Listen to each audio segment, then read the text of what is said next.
Okay, hi class. So for this week, I just wanted to show you all an experiment. This is an experiment I'm pretty sure you all have heard of or even see, but I just thought we will go through it together, okay? So basically, I want to see if I add weight to a spring, what happens to the spring? And if I keep adding and adding and adding, what happens to the spring? Okay, so here I have a retort stand and I have a dynamo here, but actually I want to use the spring inside, if you can see. So I'm going to clamp this to the retort stand. Okay, and now I'm going to put some loads here, okay? Here, okay. So I'm going to use 2 of these, okay? Let's see what happens, the first one. Okay, see what happens, huh? It extends, it gets longer, the spring gets longer, okay? And then I take the same size, another one, and I add it. It gets even longer, see, huh? Shorter, longer. So it extends. So we all know, and we know this by logic, we know that as you add loads, as you add weight to a spring, the spring will extend. The more weights you add, the longer the extension of the spring.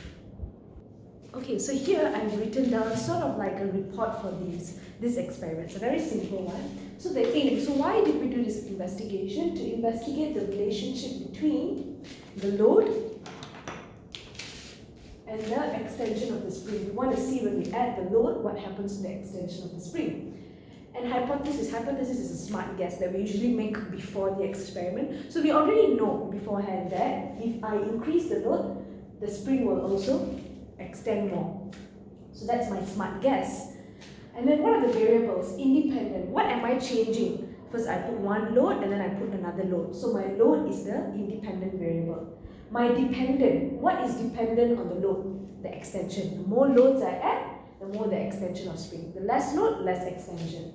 And the fixed is the type of load. I use the same type of load so that it will be a fair experiment. So if I were to draw a table of results, it would look something like this. I would have loads and I would have what the extension is. Load is in Newton. Let's say I start with 0 Newton. 0 Newton means my extension will be 0. And then maybe if I put 10, I will have a reading. If I put 20, I will have another extension, so on and so forth. And we know if we were to draw a graph of extension against load, I will have a graph that looks like this, because the more I increase the load, the more the extension will be. So it will look something like this. So in conclusion, is my hypothesis accepted? Yes, because as the load increases, extension will increase. Okay, so this experiment has to do with a law, okay? A law called the Hooke's law. So Hooke's law is, Hooke's law states that, okay, Hooke's law states that as the load increases, the extension of the spring increases, provided that you don't exceed the elastic limit. So a spring, right, there's a certain limit you can pull it. Beyond it, if you pull, it won't go back to its normal shape because it has already passed the elastic limit. So when you over pull it, it will pass the elastic limit and it will not go back to its elasticity. So Hooke's law states that the extension, as the load increases, extension of the spring will increase, provided that we don't go beyond the elastic limit. And in Hooke's law, there's a formula.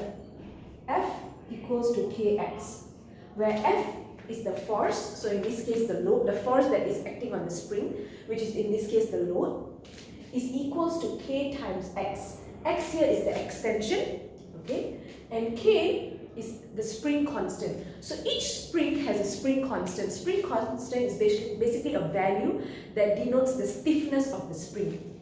So different spring will have different stiffness, which means the load will affect it differently, which means the extension will also be different. That's why the K, the spring constant, is very important, because depending on the stiffness of the spring, the loads will affect it differently. So Hooke's law came out, this is the formula for Hooke's law. F equals to Kx, where F is the force or the load, K is the spring constant, which is related to the spring's stiffness, and X is the extension of the spring when you put the corresponding load. Okay, so that is all for this week. I have also posted a quiz based on this experiment. So please understand this experiment and then attempt to do the quiz. Okay, thank you. Bye.